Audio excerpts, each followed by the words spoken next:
RSS ಬಗ್ಗೆ ಮಾತನಾಡದಿದ್ರೆ ತಿಂದ ಕೂಳು ಅರಗುವುದಿಲ್ಲ ಎಂದು ಜಗದೀಶ್ ಶೆಟ್ಟರ್ ಅವರು ಆಕ್ರೋಶವನ್ನ ವ್ಯಕ್ತಪಡಿಸಿದ್ದಾರೆ. ಪ್ರಿಯಾಂಕ್ ಖರ್ಗೆ ವಿರುದ್ಧ ಹರಿಹಾಯ್ದಿದ್ದಾರೆ ಜಗದೀಶ್ ಶೆಟ್ಟರ್ ಅವರು.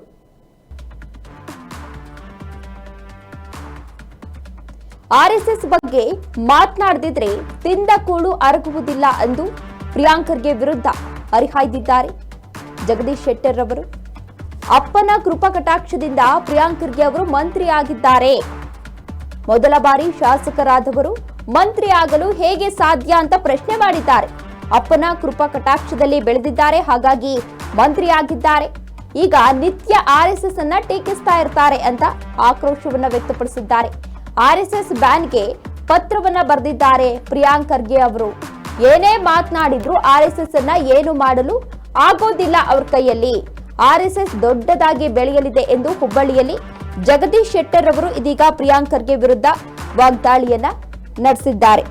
ಅಂದ್ರೆ ಆರ್ಎಸ್ಎಸ್ ಸಂಘ ಸೆಪ್ಟೆಂಬರ್ 27, 1925ರಲ್ಲಿ ಸ್ಥಾಪನೆಯಾಯಿತು. ಬಲಿರಾಮ್ ಹೆಗಡೆ ಅವರು ಎನ್ನುವವರು ಈಗಾಗಲೇ ಈ ಸಂಘಟನೆಯನ್ನ ಸ್ಥಾಪಿಸಿದ್ರು. ಇದು 2025ಕ್ಕೆ ಅಂದ್ರೆ ಈ ವರ್ಷಕ್ಕೆ 100 ವರ್ಷ ಕಂಪ್ಲೀಟ್ ಆಗಿದೆ. ಹಾಗಾಗಿ ದೇಶದ ಹಲವು ಕಡೆ ಸಂಭ್ರಮಾಚರಣೆ ಇತ್ತು. ಅಂತಹ ಸಂದರ್ಭದಲ್ಲಿ ಪ್ರಿಯಾಂಕ್ ಖರ್ಗೆ ಅವರು ಸಿಎಂ ಸಿದ್ದರಾಮಯ್ಯನವರಿಗೆ ಒಂದು ಪತ್ರವನ್ನ ಬರೆದಿದ್ರು. ಆರ್ಎಸ್ಎಸ್ ನವರು ಜನಸಮುದಾಯದಲ್ಲಿ ದ್ವೇಷ ಬಿತ್ತುವ ಕೆಲಸವನ್ನ ಮಾಡ್ತಾ ಇದ್ದಾರೆ, ಹಾಗಾಗಿ ಆರ್ಎಸ್ಎಸ್ ಚಟುವಟಿಕೆಗಳನ್ನ ಬ್ಯಾನ್ ಮಾಡಬೇಕು ಅಂತ ಸಿಎಂ ಸಿದ್ದರಾಮಯ್ಯನವರಿಗೆ ಈಗಾಗಲೇ ಪ್ರಿಯಾಂಕ್ ಖರ್ಗೆ ಅವರು ಒಂದು ಪತ್ರವನ್ನ ಬರೆದಿದ್ರು. ಆ ವಿಚಾರಕ್ಕೆ ಸಂಬಂಧಪಟ್ಟಂತೆ ಈಗಾಗಲೇ ಸಾಕಷ್ಟು ಬಿಜೆಪಿ ನಾಯಕರು ಆಕ್ರೋಶವನ್ನ ವ್ಯಕ್ತಪಡಿಸಿದ್ರು. ಇನ್ನು ಆರಕ್ಷಕರವರು ಕೂಡ ಈಗಾಗಲೇ ಆಕ್ರೋಶವನ್ನ ವ್ಯಕ್ತಪಡಿಸಿದ್ರು. ಅವ್ರು ಏನ್ ಹೇಳಿದ್ರು ಅಂತ ಅಂದ್ರೆ, ಈ ಹಿಂದೆ ಸದನದಲ್ಲಿ ಡಿಕೆ ಶಿವಕುಮಾರ್ ಅವರು ಒಂದು ಆರ್ಎಸ್ಎಸ್ ಗೀತೆಯನ್ನ ಹೇಳಿದ್ರು. ಆಗ್ಲೂ ಕೂಡ ಸಾಕಷ್ಟು ಚರ್ಚೆಗೆ ಗ್ರಾಸವಾಗಿತ್ತು. ಅಂತಹ ಸಂದರ್ಭದಲ್ಲಿ ಡಿಸಿಎಂ ಡಿಕೆ ಶಿವಕುಮಾರ್ ಅವರು ಎಲ್ಲೋ ಒಂದ್ ಕಡೆ ಬಿಜೆಪಿ ಸೇರ್ಪಡೆಯಾಗ್ತಿದ್ದಾರಾ ಎನ್ನುವ ಮಾತುಗಳು ಕೂಡ ಹರಿದಾಡ್ತಾ ಇತ್ತು.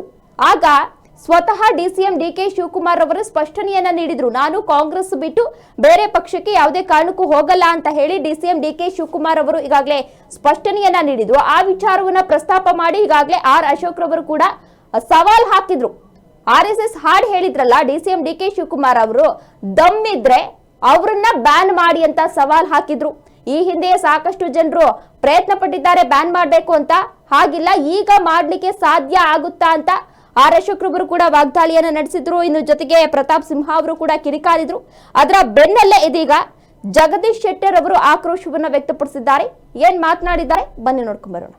ನೋಡ್ರಿ, ಪ್ರಿಯಾಂಕ ಖರ್ಗೆ ಬಹುಶಃ RSS ಅನ್ನ ಕ್ರಿಟಿಸೈಸ್ ಮಾಡದಿದ್ರೆ ಅವ್ರಿಗೆ ತಿಂದದ್ದು ಕೂಳು ಅರಗುದಿಲ್ಲ ಅಂತ ನಂಗೆ ಅನಿಸ್ತದೆ.